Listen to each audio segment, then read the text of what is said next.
शिंदेंच्या शिवसेनेचे नागपूर शहर प्रमुख मंगेश काशीकर यांच्या हॉटेलमधून अवैध दारूचा साठा जप्त। गुन्हा दाखल, पोलिसांनी हॉटेलला कुलूप लावलं। आरएसएसचे सरसंघचालक मोहन भागवत यांची मुस्लिम धर्मगुरूंसोबत बैठक। अनेक धर्मगुरू राहणार उपस्थित। सरकार्यवाहक दत्तात्रय होसबळेही बैठकीला हजर राहणार।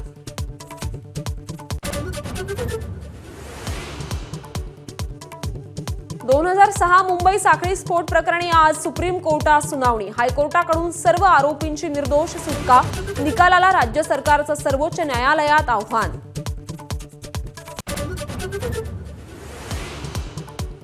ज्येष्ठ वकील उज्ज्वल निकम यांचा आज शपथविधी। निकमांची राज्यसभेवर वर्णी।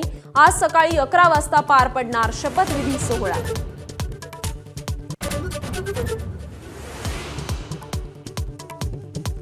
ग्रँड मास्टर दिव्या देशमुखनं इतिहास घडवला। चीनच्या टॅन झोंगईवर मात करत फिडे महिला विश्वचषकाच्या अंतिम फेरीत फायनल गाठणारी दिव्या पहिलेच भारतीय महिला बुद्धिबळपटू।